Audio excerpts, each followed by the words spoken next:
Guys, abantu bangani-intimidate ngama-suit ngesilungu esikhulu. Bangani-intimidate because bagqobisa bagqoka in banuka kanjani bafa ngani phuma ekasi boy fana njengami. Bobha ama-peanuts ekhoneni bovayo ubha i-ice khabo sibanibani khabo sithabiso lenza bogijimiswa izinja. Udabulapha khabo banibani uyalezantu uyesigela. Ngelunch abanye abantwana nabagawula ngama-lunch box wena uyavaya ubuyela edladleni uyodla kini igawulo uyarhesteri. This is the Hustler's Corner. Hello guys, welcome to the Hustler's Corner. You guys know the tradition. The first thing, we'll go to that shop sign on the count of 1, 2, 3. Click, click, click, click, thank you. Go to that subscribe button. Click. Don't forget to switch on the notification bell. Thank you so much, guys. How you doing, bro? Spuda. Good Very to nice see you to again. see you again. Let me reiterate for our new subscribers, we put out episodes twice a week. Monday at 12 o'clock and Friday at 12 o'clock. So both days, Monday and Friday, just expect episodes from us, and they drop at 12 o'clock in the afternoon. I think the first thing I'd like for us to address on this episode is some of the things that they're saying, because this is being built by them. Sure. As much as the Hustlers Corner has been around for quite some time, they're building virtual Mkhukhu. Yes. As at some point, it's going to become a standalone entity on its own, which is obviously owned by us, the both of us. Come on. But for now, we are riding on the back of the Hustlers Corner. Sure. So that when it's grown, then it can start on its own platform. But in the meantime, maybe let me say to our super IT guru at the back. Come on. Go register the virtual corner. Sorry, the virtual Mkhukhu. Because the more we talk about it, somebody else is going to go do it. Sure. So go do it now, even before they watch this episode. Because somebody's going to watch this and go record it. Go open the YouTube page. So just go record it, so that every time when we keep piling up these episodes on the Hustler's Corner, we know that we keep transferring you to that side. Just keep subscribing. Even if there's no content, don't worry. Sure. Just keep subscribing. There's going to be a day where we're going to migrate a virtual Mkhukhu from this platform to its own platform. Because I think, like a business person, maybe let me just throw this one in, because a lot of people learn when you talk about... Spuda to disturb. Yeah. Awuthintithe. So, Ukren. But Sidla ngenhlebe. Please carry on. One of my mentors once said to me, when you start a business, you must have an end in mind. Sure. And you must work backwards. 100%. Basically, you must have a vision, know what you want to do with this thing. Do you want to IPO it in the future? Do you want to sell it in the future? Do you want to build a long-term business that you're going to leave here and for your kids? And what a type of information you're going to put in your will? Sure. Your lawyers are going to convey that message to your family or your children. Like, how do you want this thing to become? So a lot of the times in Abantu we just start things. Of course. I'll call myself DJ Smooth. And then you blow up. And you have not even trademarked this name. Sure. You have not even registered this company. Sure. And that's what happens with a lot of musicians. That's why you'll find that we get excited, we get into studio, we make music, and then that song becomes a hit. Sure. There's no paperwork that's done, abantu bagcina balwa, and it ends up becoming a problem. Yeah, can I speak on that? Yeah. A little bit. Virtual Mkhukhu. You must come up with like a sign, like rock Howard, virtual Mkhukhu. I appreciate that you're saying Mkhukhu is being built by the viewers, because that's Mkhukhu. We're taking bits and pieces of the comments and the ideas and the what, and we're building this thing. And not only that, but we're taking it to the next level where one day maybe it will be a virtual mansion. You know what I mean? Yeah. Yourself and other people have obviously been in the media for controversies around artists and those things. And again, the big thing is just a lack of education. In the last episode, you did a masterclass, which I hope a lot of people are going to learn from and suck from in terms of knowledge, trademarking your brand, registering, compliance, and contracts. You know, there are so many educated people who are working for big companies, earning big salaries, but they've never read through their contract. They've never taken their contracts to a lawyer. They just assume that it's happy days. And then you get situations like Lumchita Lowe Vodacom. Lowe, please call me. Where one day you realize, but there was a contract, and the people are like, we're not going to give you these billions that you want. So fully agree with that. And I hope a lot of people are learning and listening that, guys, we need to get on the ball in terms of compliance and registering our stuff. I totally agree, Penuel. But another thing, what you've just said now, that we're taking a bit from everything that they're saying. Yeah. Virtual Mkhukhu is not yours and I. Yeah. When we had Ntlantla, by the way, big up on that episode. No, we make big up to them. They wanted Untitled, and then we pull some strings, nyana, pulled him out of Operation Tutula for 2 seconds, nyana, Yeah. to come and be here with us.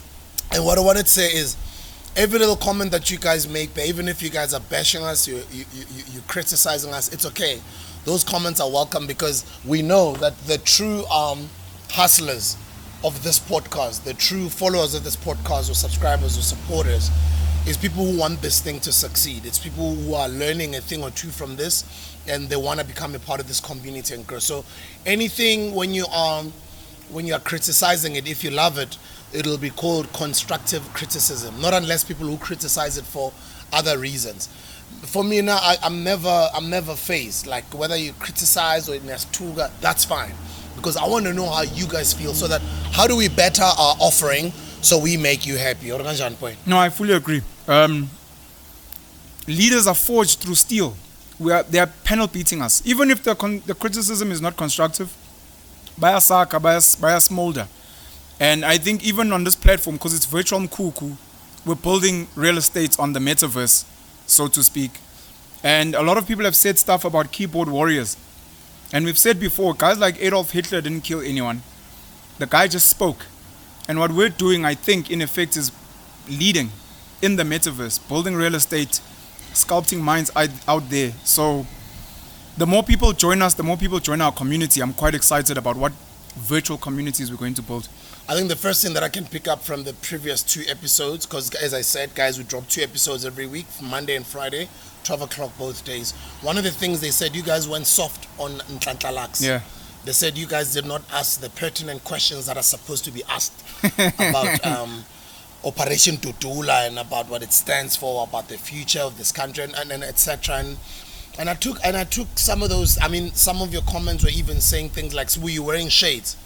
in an interview, but it's outside. You know? I saw that. But I don't want to come here and defend and say, "Yeah, I'm wearing them because it's outside and there's the sun." Sure. I listened to you guys. I've taken them off.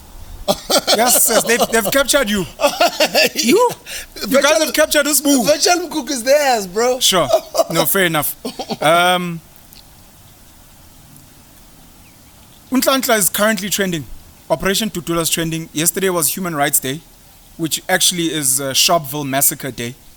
Obviously, with Codesa and the negotiations, a lot of our really, really traumatic historical days. I mean, June 16 was when they killed students, but now they call it Youth Day. You know, we have these nice, softer day terms for what. So yesterday, as it was Human Rights Day, I think our president and some of the political party leaders went and spoke about Operation Tutula, and you see that Untitled is trending even today on Twitter. So I always worry because he's trending and he's on so many platforms and he speaks to so many people.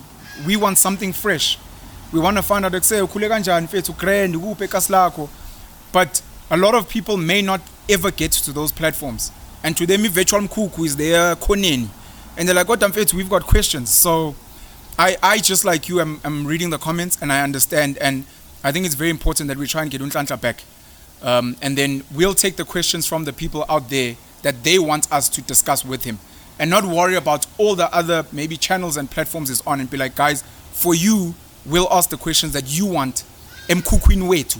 Yes. Yeah. And I think they must also tell us who else they would like to sit here. I've seen a couple of people say, not on the previous episode actually, on my other episodes before you joined, a lot of people have been asking me about youth leaders, and that's why you're sitting here, and I'm not saying you're a leader, but I like certain critical minds that make young people think differently, as opposed to a lot of the noise that is out there or the narratives that are out there and a lot of the mainstream media information. I kind of feel this is a great platform for us to bring those type of thinkers to make you guys think, so you guys can criticize them, you can poke holes in some of the things that we speak about. For me, that makes sense. So one name was Jeez. because he's a youth leader. He's one of the guys who was very vocal during the Fees Must Fall campaign. Sure. I don't know, what do you think? Should we bring him here? And if we do, what questions should we ask him? And while we at it, guys, please also on the comment section put in the questions that you would like for us to ask Untitled on the next episode, on the comeback. Sure. No, I'll try and get Untitled back. I'm going to try and see if we can get a hold of Mcebo. He's kind of disappeared a bit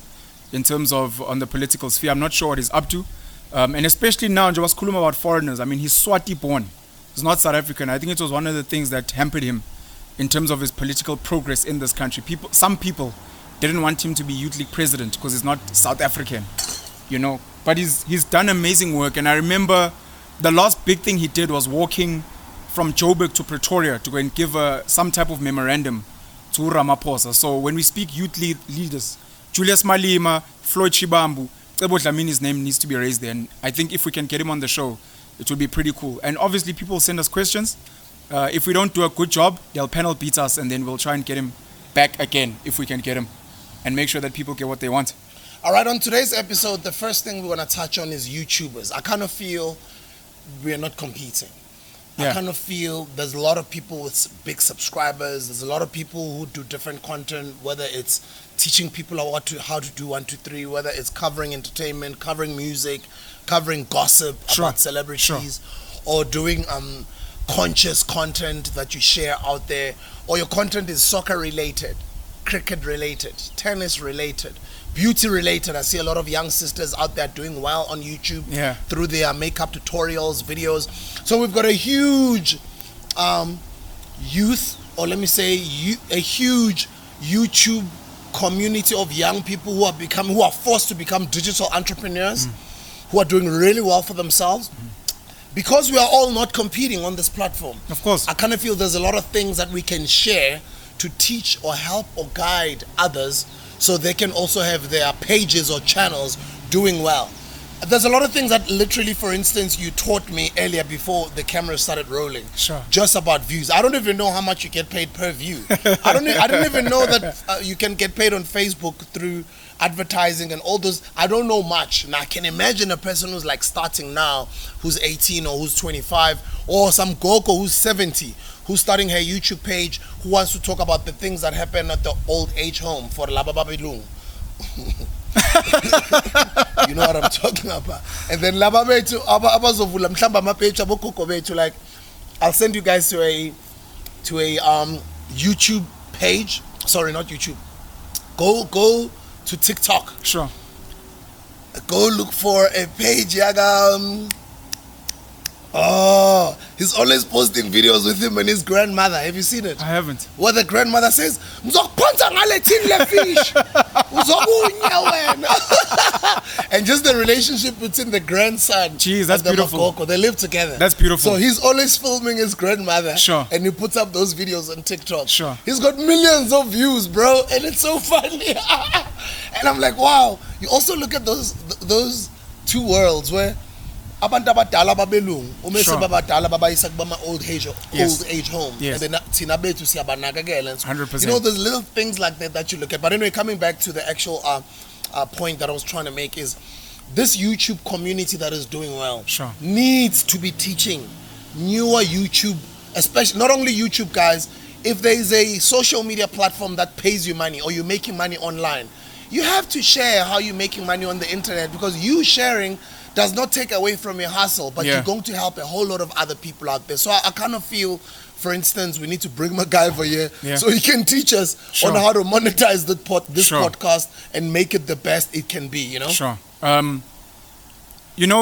some point there were calls for open up the industry because we have limited TV channels and those things. So the internet is decentralized. When you speak about decentralizing cryptocurrency and blockchain, the internet has decentralized media platforms. My channel is my media channel. Your channel is your media channel. So there is no need to compete. And it only gets better when we light each other's candles, because then we all make it. So I fully agree. I hope, I don't know if it will be me or someone else, but we need to begin building a platform where YouTubers and youth leaders almost has the same 4 letters at the beginning, where YouTubers come together and they share knowledge. So I watched a short clip on YouTube of a guy called Mr. Beast. Mr. Beast, I think, may be the second biggest YouTuber on the planet. He's American. Is he the one apparently who spends $1 million per episode? That's a good question. On his YouTube content. It would make sense. It would make sense because he reinvests almost all his money. Probably him. If anyone ever gets a chance to watch Mr. Beast, Joe Rogan. Joe Rogan is one of the guys I admire on YouTube. So Joe Rogan has moved his podcast to Spotify. They gave him $100 million. I think it's the most money ever. $100 million. Not 200. It's $100 million. Oh, I heard somebody say. I think there's people that are looking to counter the offer to move him to other platforms. Okay. So he doesn't post his podcasts on YouTube anymore, but he posts snippets. You know, like we do when we're promoting Virtual Mkhukhu. So 14 minutes with Mr. Beast, and Mr. Beast was basically unpacking. He's got 200 million subscribers. 200 million? Joe Rogan loses his mind when the guy says that. He's like, Jesus! So 200 million. And one of the cool things is this guy realized, because they studied, he found a community online of guys to share knowledge, as we're speaking now about sharing knowledge. And for 1,000 days non-stop, from 7 in the morning till 10 at night, they were just, which color schemes must be used, which thumbnails work, what type of content, what captions work. And from having 10,000, 20,000 subscribers, all of these guys ended up with 1 million subscribers at least, just from sharing knowledge. Each. Njengamanje, Mr. Beast, I think last year made $54 million from his channel. You know what I mean? So I think it's up for grabs. And I mean, just as you guys are doing the crypto university, teaching about crypto and blockchain, we're speaking about coding, we're speaking about skills. Why can't we do this? Because we live in this world that we live in now, we're building a metaverse. Let's reach out and tell people, let's teach each other and learn from each other on how to monetize online.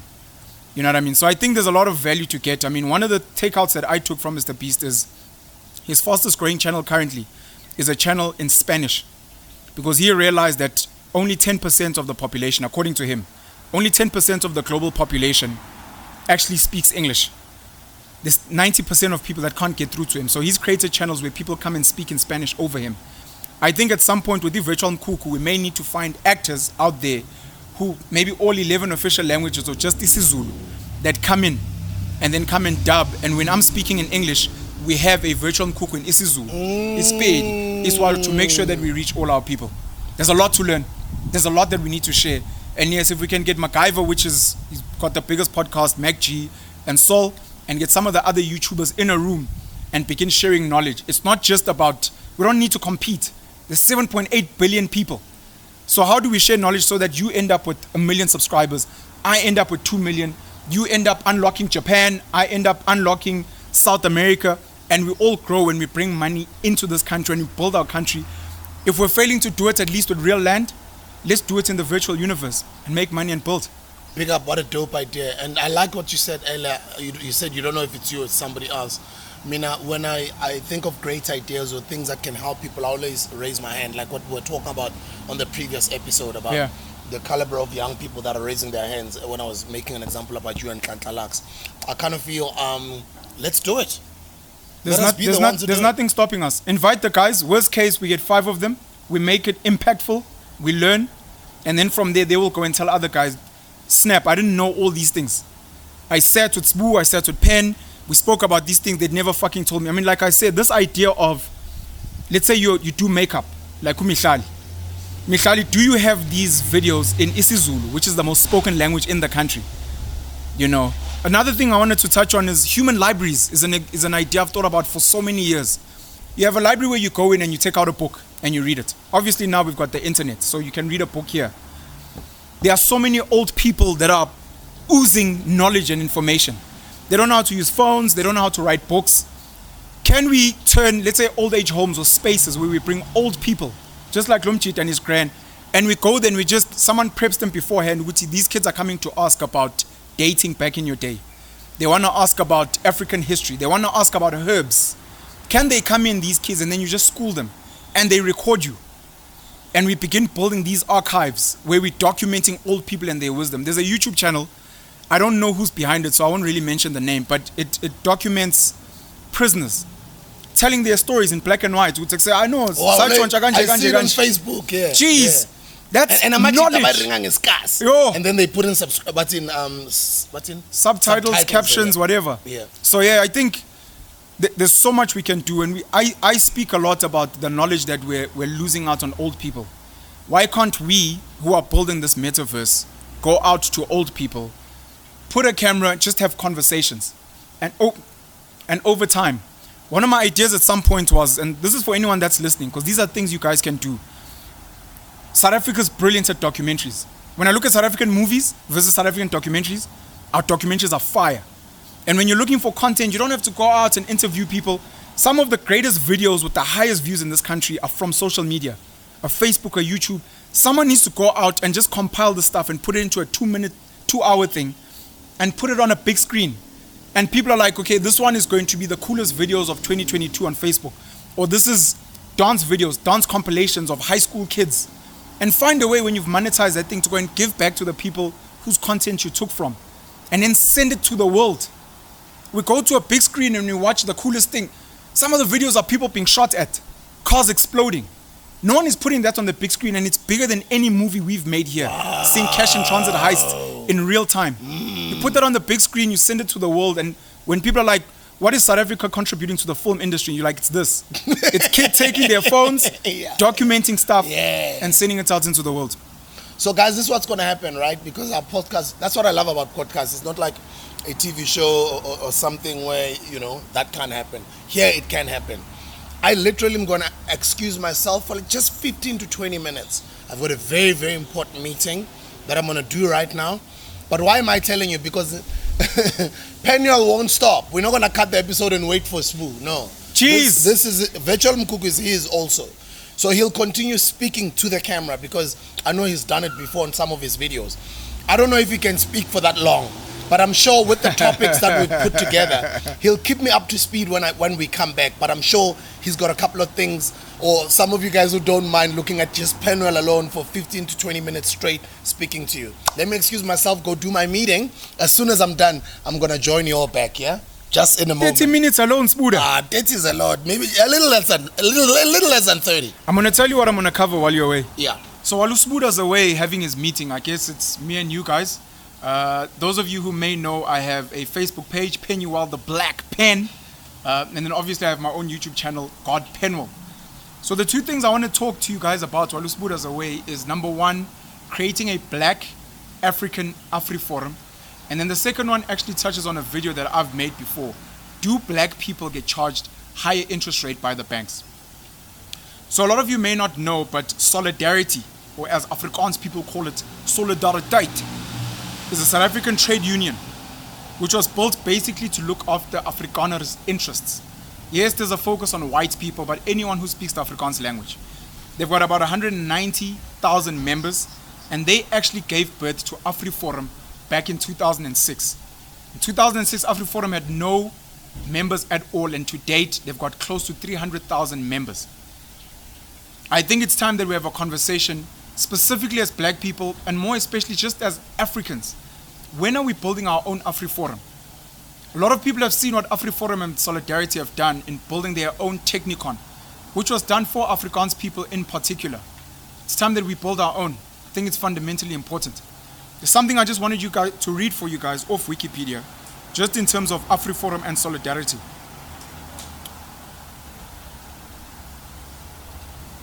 So importantly, when it comes to the Technicon, which was built in 2007, it was founded as an Afrikaans technical college in Centurion with 3 lecturers and 64 students. And according to them, this was in response to the ANC government's racist policies which discriminates against Afrikaners and their Afrikaans language, and to enable Afrikaner youth to have a future in South Africa with the right skills. A lot of us who are black, a lot of us who are African, who have issues with our government, with our constitution, obviously have alternative thoughts about how our country should be run. We maybe want a Zulu university which teaches purely in isiZulu, or a Tsonga university, or a Pedi university. This is why we need to build our own institutions such as these. And what happens is these guys fundraise 100 Rand, 150 Rand a month, and they've managed to build a super Technicon. I think it's worth over 300 million Rand. Not only do they do that, they have a whole team of lawyers which actually takes government to task. Sometimes we complain about what our government is doing. Sometimes we complain about what big businesses are doing, but we don't know where to go. We don't have money for lawyers. So I think if we were to build an NGO like AfriForum, and this is a challenge I think to all of you and personally to myself, to build NGOs, civil unions like AfriForum, which fight for your interests. And understand, they don't have to be interests for the black masses. You can be a small group, 10,000 people, 50,000 people, 100,000 people, who have their own opinions on what the government may be doing wrong. Some of their rights that they may be infringing upon, and you get lawyers and you take them to court. AfriForum has taken Julius Malema to court, it's taken the ANC government to court, it's taken Jacob Zuma to court. That's the power that they have. That's the power that you have. But no one has ever taught you that power that you have in coming together as people, putting 100 rand, just like your stokfela, putting 100 rand together and building your own union such as this. Back in the day, before I became a somewhat YouTuber of sorts, I used to work in banking. I worked for 2 of the biggest banks in the country.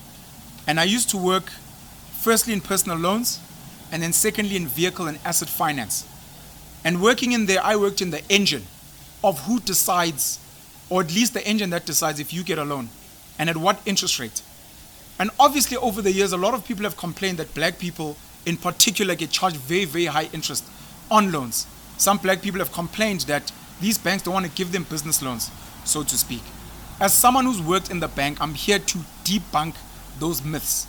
Number one, banks don't charge black people higher interest rates fundamentally. However, and I know there's an activist on Twitter that's going for this, back in the day, probably before the 2000s, maybe even in the 80s, it seems that the banks used to charge black people, especially for homes, higher interest rates. I used to work from 2010 till about 2014, and I can tell you fundamentally that the scorecards that I used, it's basically like a list, criteria of the things that I looked at. Race is not the one. Race is not used to determine whether you get a loan or not. So if anyone tells you that, please tell them Penuel has told you, fundamentally, race is not something that determines whether you get a loan or not, and it doesn't determine your interest rate. But why do so many black people get declined loans? Why do so many black people get high interest rates compared to their white counterparts? The reasons are very simple. Number one, we lack financial literacy. And because we lack financial literacy, there's some of your behaviors that now determine that you don't get a loan, or you get a loan at a high interest rate. There is something called the National Credit Act, which determines the interest rates that can be applied, and it also determines what's reckless lending, and it determines what's fair out there. If you're not financially literate, you're gonna go and get a lot of credit cards. You're gonna open a lot of clothing accounts, cell phone accounts, and you're gonna get money from these payday loan shops. The credit bureau, the guys that keep all the data of all your behavior from a credit perspective, they collect all this data and they flag you as high risk. Or darky, because they get such little income, they constantly taking out loans for black tax, to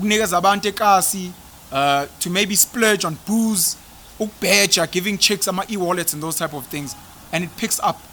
That's why you'll get declined, and you'll say it's because I'm black. Well, you're black, your financial literacy is not high, and your financial behavior. I'm saying this because if you contrast it with a black person, or fundile, who has got their budgeting and their financial behavior in check, that person will get good interest. That person will get a loan. The other thing is, black people are not declined business loans. Again, the answer is very simple. Financial literacy. A lot of us don't know how to be compliant from a business perspective. The reason the bank will give you a loan off your payslip is because this payslip has a business at the back that can verify and validate that you're an employee, that you earn money there. That's why they can give you money. But your business needs to go through the same procedures that the company you work for had to go through. Do you have 2 years of financial statements? What is your affordability? What is your disposable income? Once you have that, there is no bank that will decline you the money. However, if you're still starting a small business, use your payslip. Go get a personal loan. Banks don't really care what you're going to use that money for as long as you can afford to pay back. Take that personal loan and use it and invest it into your small business. And then take your small business, get an accountant, get a tax advisor, and build a great financial record so that one day you can get a business credit card, a business petrol card, and finally business funding. I think this is very, very important. I don't know when Usbuda is going to join us again, but I wanted to cover those two things. I'm hoping he'll join us again soon. But I think very importantly for black people, we need to begin building our own spaces. We need to come together, and it's, I guess, a challenge to me to create the type of platforms where black people can discuss financial literacy, political literacy, legal literacy. Do we actually understand how this country is run? Do we understand how to build institutions? Do we understand how to fight back and make sure that uhulumeni wethu is actually for abantu? Makuthiwa amandla awethu and not awabo. Sbuda's back. Let's get back to it and carry on with virtual Mkhukhu. Dango. Well done. Proud of you, bro. Hope the meeting went well. Yeah, it went very well. So an interesting one is that I just heard you talk about financial literacy in you, sure, especially Tenabutak. The meeting that I'm from is one of the cryptocurrency companies that I'm doing some work with. Okay. As I've been, one of the vocal voices in the country about crypto, I've had a lot of companies hit me up, wanting to either collaborate or do some initiatives together, or maybe collaborate on Twitter Spaces or on podcasts. So they're inviting me onto their platforms, come give a talk, share my story, my crypto story. Sure. But then others, there's also potential partnerships. And I did that intentionally because I knew the game is evolving. Yeah. I'm a big homie, I've got a big voice in my community. I think it'll do a lot of justice to a lot of young people who follow my work if I start speaking about crypto. But I wanted for me to go through the experience first, myself, before I can start speaking about it publicly. I've got a question for you, Sbuda. Yeah. As a guy who's inspired a lot of young people, you've been very big on moving like Ipansula, guerrilla. Even in Mofire, Moi promoter, you did it through guerrilla marketing until it became the big business it is today. By the way, African marketing. Or is it called African marketing? Gorilla. Sure. Yes. So I want to ask, I don't know much about crypto. What is your advice for young or old people out there who want to start a beverage company, want to get into DJing, want to start a record label, want to create an online radio show? Do you think they should first start by learning all the information up front before they go out there? Or should they, in an African way, be like, no, let me make a video and say, no, this is what I think of crypto, what, and let people challenge me and let people come to me, and in that way we learn together. I don't know if there's a term for, I don't know if it's trolling or what it is, but I throw something like, more fire's rubbish. And then in doing that, it opens a conversation and I begin learning. And the more we engage, I become an expert. Yeah. Do you advise that people first study things in depth, which may take long? Or do you advise that people just kick and go like you did and then learn along the way? Both. Because you've done, I think, a bit of both. So which do you think is better? So the first thing when you're talking about money, the first thing I'll say is that I'm not a financial advisor. I don't give people advices about money because I don't know what they should do, and I don't know their situations. All I would know is my own financial situation. So I'm not a financial advisor. And when it comes to this, let me say it's not just crypto. I think just the internet space. Sure. For me, anybody that is like a guru on something or anything online, you can never know if they're telling the truth. Or I could be DJ Smooth's got credibility in what you guys have known me for, but I can easily use my credibility to go scam people in crypto. I could be a thug who's doing that. There's a lot of people on the internet. All people can use you to scam people. Do you know what I mean? They could be doing that, which they already are. Yeah. I mean, I'm seeing a lot of accounts where it's my account. When you get into it, all the posts are the same. Full stop at the end.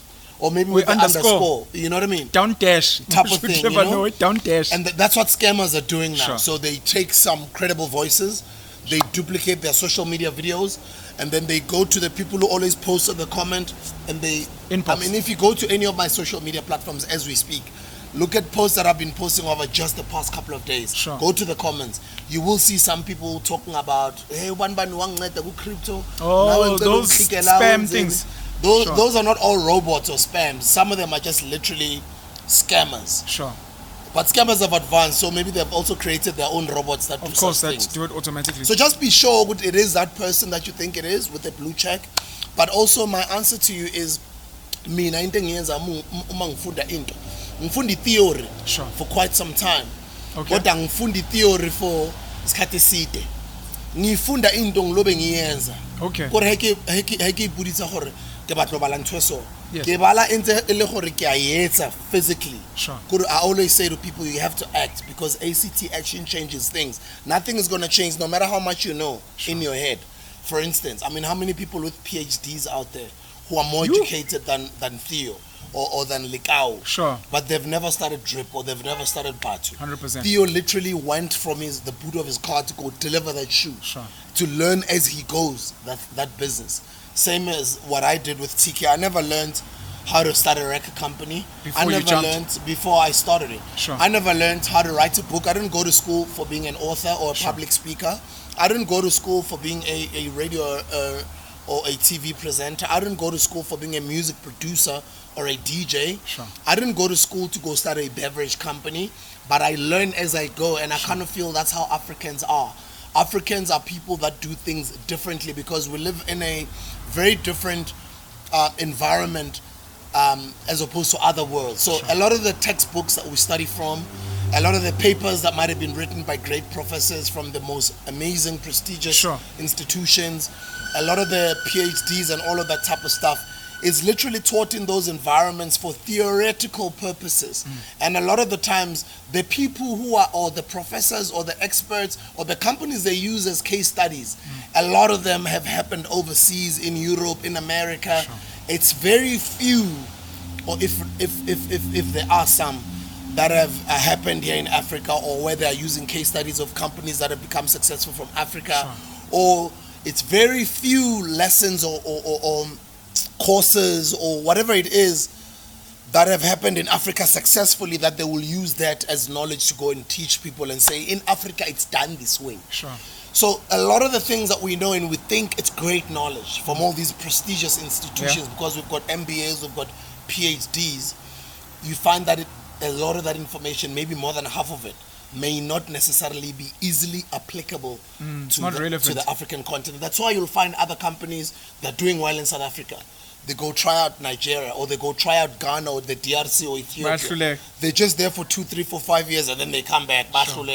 Because the climate is different. This is Africa. This is a different animal.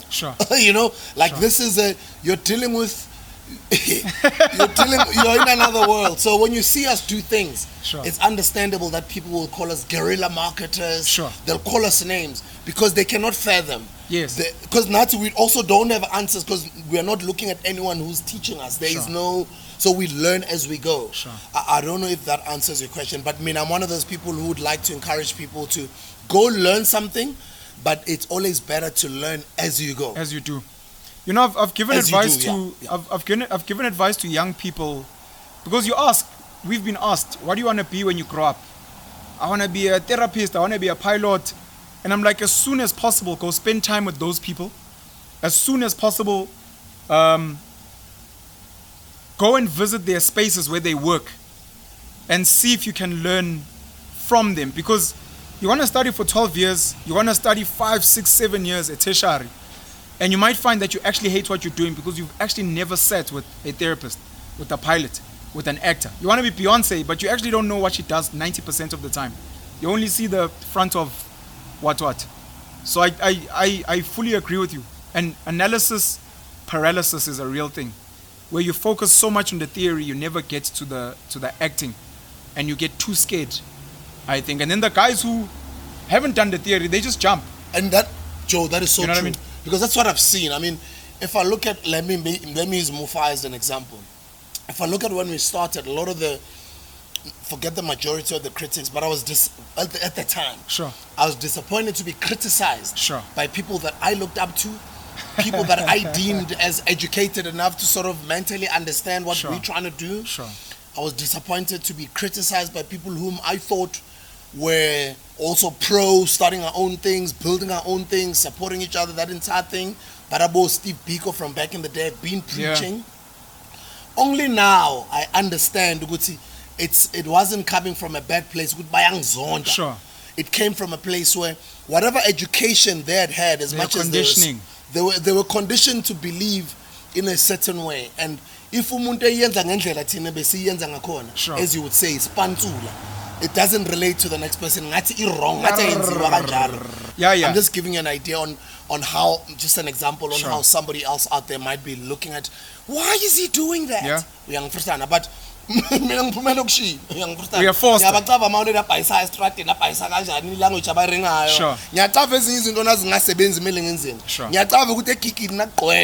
ngivane ibrazam singananyuke yokungena or mhlawumbe sinenyuke yotshwala kuphela kumele ngishaya amaplani kanjani ukuthi sigcine singenile la, you know. So asifani also nangendlela esikhuluse ngayo as abantu abaningi. So why am I saying all of this and structuring my answer this way? Because I know there's millions of other sibusisos out there, might not have the right resources, might not have the university education, might not have the right mentorship, or might not have hustled the right channels to be mentored by certain people, might also be not looked at as this one is good enough to get in here. Yeah. Mkhambo usubusisa abantu usigqokela ostyle engcolile etshekile. Yeah. But here is amazing. But Sure. he wants to be in there. You know, Sure. so there's all those little aspects when it comes to this African continent that as much as we can all teach, there can be all YouTube videos, there can be case studies that are done, there can be dissertations on people's PhDs on how business is supposed to be done. It doesn't always work Sure. the way they say it does. In the first world countries. Yeah. Like us, you are dealing with a different type of animal. So I've got a few stories or a few points to make. I read a book, the founder of Soapay. Yeah, Mr. Ian Fur. I've interviewed him before. He actually inspired, you interviewed him. Yeah, I've interviewed Brilliant him. Yeah. Jewish businessman. Amazing, very humble. Very humble. By the way, he sold the business. Yeah. Really? Yeah, sold it Okay, I didn't know that. sold it to the Long for Life group. Okay. The Long for Life group. Oh, Brian Joffe. Yeah, you know Mr. Joffe. Sure. He's one of our amazing inspirators. Sure. In this entrepreneurship world, because as much as sing abantu abamnyama and Sure. say things, you have to look at labantu laba nangendlela abayenze ngayo lento That's how it works. and learn from them. Lento yokuthi no mele siyenze sodwa, yes mele siyenze sodwa, Sure. kodwa mele sikhumbule ama channels bawaphethe, imali bayiphethe, everything bayiphethe. So Sure. mele at the same time moving a timing, sorry ukudisturb, No, mele it's moving true. a timing ukuthi Sure. sometimes mele ukuthi uzube umngani uzisondeze endaweni understand ezinye izinto ukuthi bazenza kanjani labantu ukuthi nami ngakhona ukuthi ngizenze. By the way, I also look up to Brian Joffe. He started an investment company called Long for Life. Sure. After he left After he left Bidvest, and Long for Life bought Score Energy Drink. They also bought Chill Beverages. Sure. And when I looked at that transaction and how they did that deal, Sure. inspired me even more to even go sell more in the streets. Game of Fire, because I saw if Papa telling you almost a billion for this corner Chill Beverage. Which are pop compared to didn't say Mofire. that, you I'm did. saying it. Which are pop compared to Mofire. Come on. You know what I mean? So, Sure. so you find people like me who've been criticized when this is in Kispanto, and it didn't start with more fire. When we Sure. started TS Records, it was the same. Sure. Everything that I start, it's the same. Sure. So I'm already used to the fact that I will get criticized. Yeah. So when things like about hugging trees, for instance, they happen, I'm used to You're like, people come on. rejecting knowledge. Sure. Because when you know you're on the right path and you're pushing a dream, a vision, you have to stick to it and just filter out the outside noise. Yeah. Jeez. Okay, let me see how long I'll go for. So Ian Fur wrote something your way. But anyways, the book is brilliant. It's about the Soapay story. Yeah. And after that, he inspired me to write a book called The Rise and Fall of the NSC, which is my business story, business failure Yeah. story. Going back to what you're saying about case studies being from America, I wanted to have my contribution to a South African story of business, South African boy, South African business. And not only that, I didn't want to write a book when I'm successful and famous and rich. I wanted to write a story of how I failed. I don't think we have enough of those stories of, okay, let me read this book. This is a book on how his business failed so that I can see what I can extract from that. I thought that was important. The other thing I wanted to say was, you speak about it when uphume kasi, and you've had to hustle your way to be what you are now. For me, it's almost the opposite. I left Ikasi when I was 5. So umfana wase cheese boy. I went to school, I did your accounting and your finance. I was the vusi.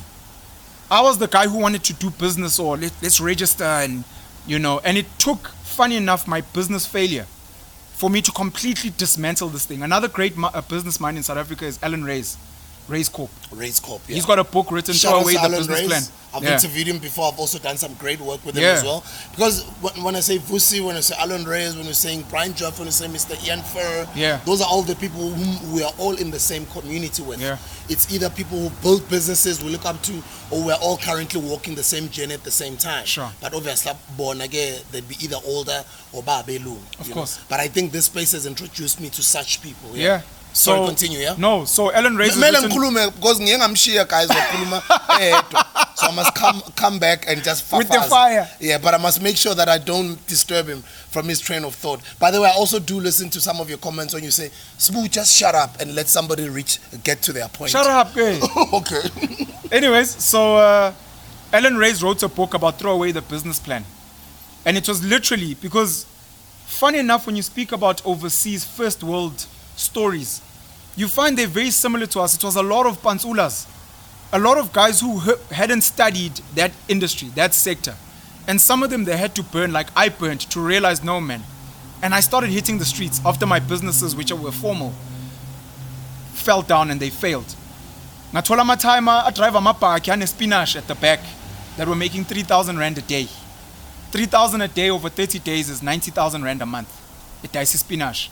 I went to go pre-Noord, like to Dunusa or Koshama or whatever, where they sell second-hand clothing. You know those places. Okay. No, I'm a hustler. This is Hustler's Corner. You know what I mean? Yeah. I went to those places and you start doing the maths, because I know numbers, I know maths, and you look 5 rand, 20 rand, and I estimated just a small block probably makes about 100,000 rand a day. These are foreigners who are selling second-hand clothing in Ngolile just out of a bale. And I'm realizing these are the guys. These are the African guys who are pushing businesses in an African way. Musam Selegu, the father or the face of polygamy in South Africa, who's got Utando on his team, tells his story on YouTube on how he became a millionaire selling amaplate. I was in Newcastle at the taxi rank. Amachita daisi nyama entloko, and amachita ngitshela I think they pushed 200 plates or something. When I was calculating, I don't remember the numbers, but I'm just going to estimate because I know I've made a video about this. But it might be something like 5,000 to 10,000 rand a day that they make. They don't have a leased office. They don't have a lease agreement. They don't have formal bank accounts. They don't have a CIPC registered CK document. They don't have fancy things. They don't have a uniform. They don't have a brand. Amachitaya pusha, just like in America, Colonel Sanders, where KFC was pushing out of a kitchen. So again, hustler. The guy was a soldier and he came back and he sold chicken. So it's funny how when you actually get to real business, it's the guys that maybe, it's almost like a curse ukufunda kakhulu, I think. The other thing I wanted to touch on is you're speaking about... Let me throw in a joke. Sure, Jay-Z. Jay-Z. Funde kakhulu. Yo, we get that a lot. It's a township joke. If you don't understand it, forget about it. If you don't get it, forget about it. Jay-Z, you're speaking about these Ngamlas, and Ian Fur is Jewish, Brian Joffe is Jewish. I met a great gentleman this morning who does school uniform. I can't speak much about him because he explained why, and I know why a lot of black millionaires and billionaires can't tell their stories on platforms. Because there's a lot of people that target them. There's a lot of their competitors that once they start saying, yeah, we made 5 million per month, they become a target and it destroys their businesses. But I met a great gentleman who does school uniform, black, South African. Is it Mr. Nteke? Okay, Ntenga. No, that's fine. If it's someone that... You said you don't want to mention, it's fine. Keep yes. Anyways, so he was telling me about he was inspired by an Indian family that was in the same business when he was still working and still khuzugaring and whatever.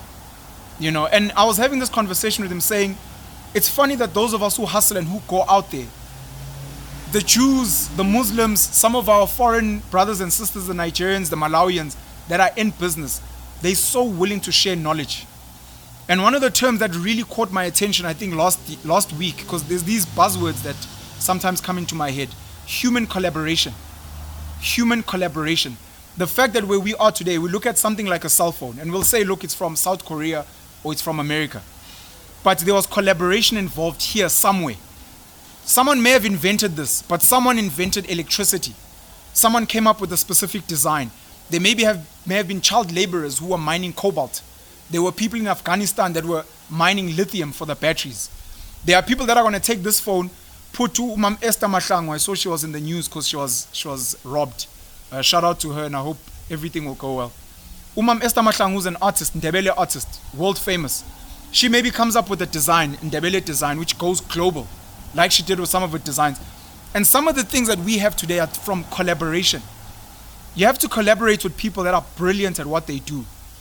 And when you speak about Brian Joffe, Ian Fur, I mean, even guys like Vusi, and what they've learned from these people to collaborate, to then come with your Kasi style and flavor. And one day we read a book called African Marketing, Breaking the Stereotypes of Guerrilla Marketing, inspired by DJ Sbu, and it becomes a textbook for kids in the future. The language was Shakespeare, or it was whoever. The books were designed by that publishing company. The distribution is done by the stories from DJ Sbu, who learned from certain human collaboration. Jay-Z, who is someone you and I have spoken about as a great mind, did exactly this thing that we're speaking about now. Starting from the streets, hustling, not knowing anything, not having the finesse and whatever. And you watch his videos with Warren Buffett. You watch a video with Pete Diddy speaking to a guy called Ray Dalio, who's probably worth 15 billion US dollars. He runs a hedge fund. Ray Dalio, great mind. You look at these guys, hustlers, Twana Sekasi from the projects, whatever, sitting with a billionaire and quiet. Jay-Z was Just like you are. just quiet and I'm kidding. so, Well, I'm not, but yeah. Anyway. so keeping quiet and just listening. And some people have picked that up with you. The last point I want to make, sorry, before I close Go it. ahead, yeah. Education. We've been conditioned and colonized, and that's why when people criticize you, and I saw this with doctors during the pandemic, and luckily, like you, I've had the wisdom to supersede and be like, oh, I'm not arguing with you.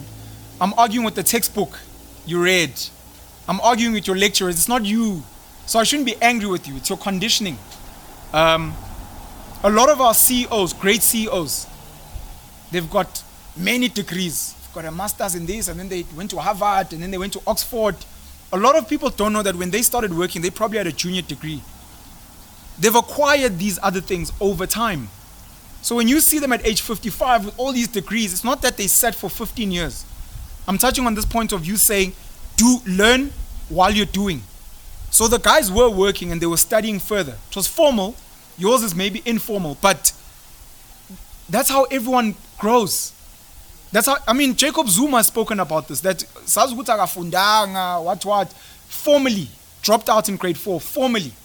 But the guy's been a student ever since, not just of school, but of life. In Robben Island, this guy was sitting with principals that were teaching him. He's read books. He sat with the greatest minds when it comes to anything. You want to talk finance, you want to talk politics, you want to talk history, you want to talk anything. The guy that wrote your textbook, Jacob Zuma sat with him and he sucked knowledge from him direct. Kanye West once said, I don't read books, I hate reading. He's like, I watch movies, I listen to music, and I speak to people.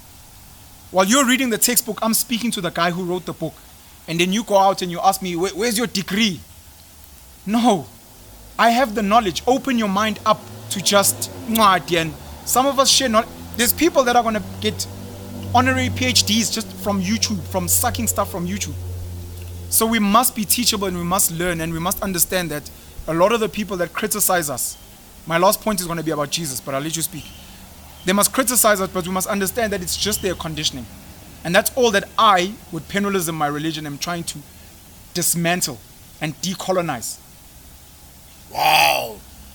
I'm building my own religion now called Penuelism. Upsetting a lot of people, deeply polarizing. I understand, like you understand. It's not more fire, because that's fine. I'm building a religion. I'm going deeper. I'm hitting now the core of your belief. And I'm saying I want to dlutula you from that and give you a new thing. And the funny thing is, the guys who criticize you, the people that they idolize, that built these businesses, when you look at the genesis, the origin, like I said, Colonel Sanders, I want to build KFC. Don't look at the structure now. Look at where he started, in a kitchen, just like your old lady. So a lot of them don't realize that I'm a deep Christian. I love Jesus. This same Jesus chap you're speaking about, do you see his story? The guy was a rebel. The guy was arguing with priests. The guy was crucified. He was killed like a Steve Biko, like a Tupac. That's the guy. So when you hear me speaking, you should be like, I don't believe in what you stand for, but you move a lot like. So what we call guerrilla marketing, African marketing, whatever. Look at the guys that started and ask, did they have all this funding? And chances are they didn't. We speak about guys like Elon Musk, who started a company called The Boring Company, where they've sold caps, they've sold flamethrowers, and they market through social media, like us. Gary Vaynerchuk, who runs a great marketing company, like us. So there's a lot to learn from that. And just for people that are out there who want to be thinkers, who want to be critical, independent thinkers, as much as it feels uncomfortable seeing this guy doing what he's doing, why is he making so much noise? The same brand that you think he's trying to be, it's just do it. Just do it. Just go and look at that company and then just go and study the history and see where they started, and you'll be shocked at how similar these stories actually are. Don't just look at where they are now. Sbuda in 10 years' time is a billionaire. more fires maybe being bought by these big companies or whatever the case may be. And people are like, yo, we've got great businessmen like DJ Spoo, like P. Diddy, like Jay-Z. I'm like, go back to the genesis, where these guys were when they were still laughing and hungry and scrawny and what, because that's where you are now. And then study the whole game. Don't just pick it up here, because that's what's going to demotivate you. I love what you're saying. Big up, great point. Sure. Siphume kasi. Guys, abantu bangani-intimidate ngama-suit ngesilungu esikhulu. Bangani-intimidate because bagqobisa bagqoka in banuka kanjani bafa ngani. Phume kasi boy, fana njengami. Bopha ama-peanuts ekhoneni, bovayo bha i-ice khabo sibanibani, khabo sithabiso lenzani, bogijimiswa izinja. Udabulapha khabo banibani, uyalezanti, uyesigela. Ngelunch abanye abantwana nabagawula ngama-lunch box, wena uyafaka uyele edladleni uyodla kini, igawulo yahesteri. Uvange inyawo ushanga ibhathi mhlambe edabukile la enzansi imponzi wakho uqinile lenzansi ngoba iwinter yabantu uJune. Phuma ra ke thina boy.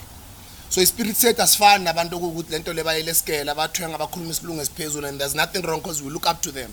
Mara siphume kasi thina guys. Who am I speaking to now? I'm speaking to a younger Spoo. I'm speaking to a younger Vusithembekwa, a younger Penuel. I'm speaking to a younger Michael Zuckerberg out there, because it's possible. Nabangayenza lento singayenza kangcono. Sintswembu si blind. You're more capable than you think. South Africans are not even aware when they leave this country that the most easiest conversation starter is just being from South Africa. Yeah. You're not even gonna say anything. Once somebody says, "How you doing, man? How's your?" and you're like, "Oh, so where you from?" I'm from South Africa. They're gonna start the conversation. Yeah. Because that's how much of a great country we have. Yeah, if you that's go true. study our history, or even you look at our political leaders from Dala, the conversation starter could be an easy thing, like the late great Utatu Mandela. Of course. You know, as some other young people out there would call him a sellout in his time. Rightfully so. You guys must criticize leaders. You guys must hold leaders to account. You guys must not be afraid to speak your mind.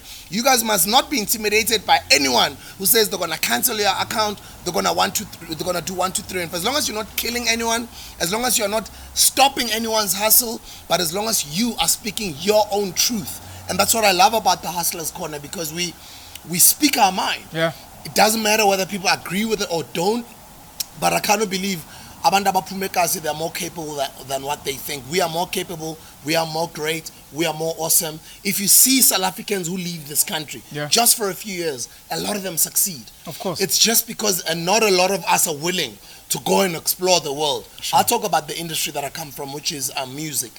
Musicians, even when they're doing well here at home, they're killing it, and they know they can kill it overseas. Sure. They'll go overseas and visit for a couple of weeks and come back. Sure. But why can't they do what Trevor Noah did in comedy, or Black Coffee did in music, where and there's a whole lot of others. They were not the first. Yeah. You know, you've spoken about the late great Ubapu Brahu. Yes. We've spoken about the great people like Abu Babu Kefa Semenya, Abu Mamle Tambuli. There's a lot of them, right? Yeah. And they killed it overseas. Why Yeah. did they kill it? Because we come from a country with so much rich history. It's a conversation starter. It gets you talking to anyone all over the world. Sure. As long as you can present yourself, you can speak on your behalf, you can represent who you are Yeah. and what you're selling or what you're building, or what you're doing, what you believe in. And then as long as you're humble enough to respect other people, doors will open. And you are more greater than you think you are as a South African, because other countries, as much as we look up to them, that's like us. Sure. Umusufika uyabona ukuthi namanzi amancane 100%. selifikile ilanga ayawoma 100%. and now uthi uyabheka vele ayawoma ngoba Yeah. sowuyilanga ufikile ayawoma lamanzi. Sure. Kodwa the time usekasi ubabhekile laba bantu mhlambe TV ngendlela bekhuluma ngayo noma mhlambe izinto zingakhona, it's perception. Of course. Ingakuthusi perception. Ekasi thina sihlale sithi ungathuswa into engekho. Sure. Ungathuswa inyoka efile. Sure. Ungathuswa inje engalumi enganamazinyo. Sure. Mina, that's my attitude when I approach anything. I believe in myself, I believe in my products, I believe in what I do. I'm comfortable in my own skin. Put me in a room with anyone. Boom. Put me anywhere in the world. Boom. I'll kill it. I believe in myself. I'm a winner, and I know that I'm more capable than you are, because that's just me. And for me, I cannot believe that's the spirit we need to be sharing, and we need to be making our young people out there believe they have, because they do have it. Yeah, Buddha, I've dreamt about this moment. Sorry. I was going to interrupt you, but I've dreamt about this exact moment. It's insane. Probably over 10 years ago. I just wanted to say that. The power of self-belief is something that is absolutely insane, and I don't know where we get it from. We can call it ancestors, we can call it being around the right people so they share the energy. Like when we touch hands, I'm taking some of your energy. Kanye West in his documentary Genius plays a beat for a guy called Pharrell Williams. Pharrell is listening to his song from College Dropout early, and he was meeting him for the first time. For the first time. Well, he's like, you're gonna be great. He leaves the room because he's so blown away, and he comes back. And when he comes back, he's like, I've met a lot of people, and you're already my favorite artist. And I want to say this because this is important for what we're speaking about, and this is the reason a lot of people may not understand why you're so great. Pharrell says to Kanye, no matter how big you get, don't ever lose what you have now. Don't ever not doubt yourself. Always have that additional hunger. I think Steve Jobs says, stay hungry, stay foolish. And it's literally that. The reason you will always outbeat the next guy, and what you're saying about countries and traveling is so important. Those countries are established. There are people think in a robotic way. Maupume South Africa was so creative because everything here is up for grabs. Jeez, so stay hungry, stay foolish. Did I lose my point? But I wanted to say the reason you're great is because you're still teachable. It's because you're still innovative. It's because you still visit Ekasi. It's because you're not sitting every day in an air-conditioned office in front of a laptop. It's because you're growing your dreads now. You're hugging trees. You're constantly exploring and finding things. And if you remain a youngster or a child your whole life and you remain teachable and you're willing to work hard and you keep that energy, that's why no one can compete with you. And people don't understand. I don't know if it was Jay-Z or someone, some OG rapper that was saying it doesn't make sense why I'm still killing you guys when I'm an OG. It doesn't make sense. I'm hungrier than you and you have more energy than me. I think it's da da da da. Goodbye. Auto-tune. That was 2010. Goodbye to Auto-tune. I think Jay-Z said, I'm a multi-millionaire. But I'm still the... Sure. Nigu environment that is supposed to be giving you guys more content doper than mine. Sure. Established people fail because they lose that. I think Kanye has spoken about this before, that a lot of people chase their first great album. They constantly try to replicate it. And he's like, I'm a human being and I grow and I go through stuff. So when I sing and when I rap, I'm rapping my growth and my journey. You made it in radio. You left a lot of guys behind in radio who are still there. They stopped learning. They stopped being hungry. They got stuck. They might be doing well. They might be legends, but that's it for them. Then you went into DJing and owning a record label. And you left a lot of guys there who are my record label and I'm trying to protect it. Then you moved from there and you created a beverage company. At some point, I think you were selling toilet paper and matches. You know what I mean? You were constantly growing. Someone could have been like, no, stop. You've made it. You're DJ Spoo, you're fine. And you're like, no. We're in 2022 and it's like, but you've got more fire. Okay, it's fine now. And you're like, no. There's this crypto thing. There's NFTs. Tomorrow when they're like, there's this new, you have to stay hungry. You have to stay foolish. You have to stay teachable. And if you do that, the world will constantly be your playground. The reason a lot of these countries, the reason we are going to take over them in future is because they've become these huge, it's the same thing with big companies. The reason why a Capitec can eat the lunch of Absa and Standard Bank is because they've become too big. When you sidestep and you can innovate. People must never, ever lose that thing. It doesn't matter where you get to. It doesn't matter where you get to, but you must always plug back. If it means going back to Ekasi, maybe wearing shades, going hoodie, and just be around Kibeli takes and just listen to the chats and the text. Ukanye to this day is still going back to the genesis, the origin, bringing choirs, bringing gospel music, sampling, the things that made him. It goes back to Chicago. You have to go back to the origin, the source, because that's where your fire was. That's why we speak about ancestors and Upash, and go back to the origin because that's where your unique selling point is. Wow. You'll always have a monopoly on yourself. That's the one thing they can never steal. Another quotable. Come on. You'll always have a monopoly to yourself. On yourself. Because nobody knows you better than you know yourself. Come on. Let's shut it down. I hope you guys are grabbing these gems. Today's episode too. Ngathi inywele zami zime kanje. Ubabona ikati la kuma cartoon elichoka umshini okuwasha. Inywele zami ngathi zisondo. Yo. Why I'm even getting goosebumps. Yeah.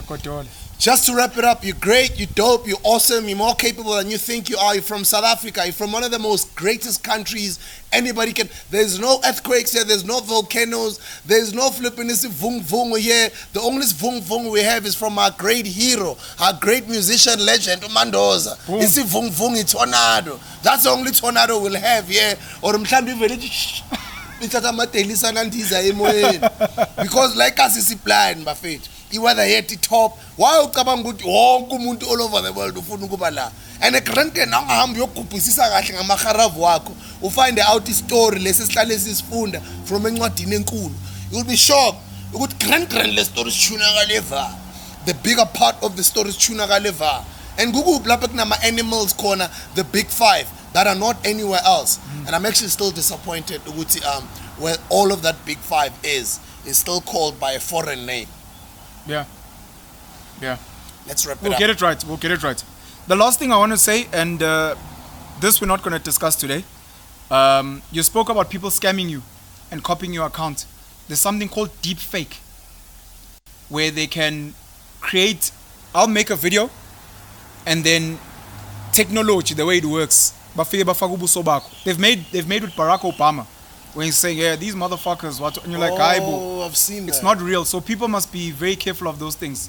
This touches on conspiracy theories. And I think at some point we need to sit down with at least the great minds in this country that push flat earth, Bermuda Triangle. Yeah, the flat earthers. All these things. The Antarctica guys. Yeah, and even things like the vaccine. Aliens guys. The aliens, the vaccine pyramids. guys. So, and a lot of the things who've been deemed as conspiracy theorists, I guess we've seen over the past couple of years them becoming true. Yeah.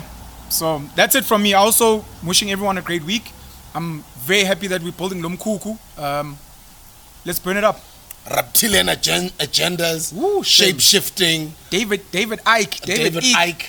And David Icke, a lot of the things that he's speaking about, he knows where he got it from as well. The late even Ukhokho Credo. Boom. he knows very well, and I like the fact that it's out there. Yeah. Everybody knows. Good. David Icke would sit no Mkhulu Ukhokho and ask him questions and record it. Yeah. And obviously, as in Jenga before that, what they would do. But anyway, guys, thank you so much for watching. I think this episode was fire, yo. I hope so. I'm very big on the education and the learning and the collaboration. Human collaboration. Your comments build Mkhukhu. But now we need to reach out to the people and see what else we can build out there in the real world, not just in the virtual world. What are your comments? Who should come here? What are your questions for Mcebo Dlamini? What are your questions for part 2 with Ntlantalax from Operation Tutula? What are some of the things we can fix on the Hustler's Corner to make things better? You've been telling us, we listen to everything, even if it's negative and it's criticism and you think it's gonna hurt us. Write it, it's okay. We're waiting for it because every comment makes us better.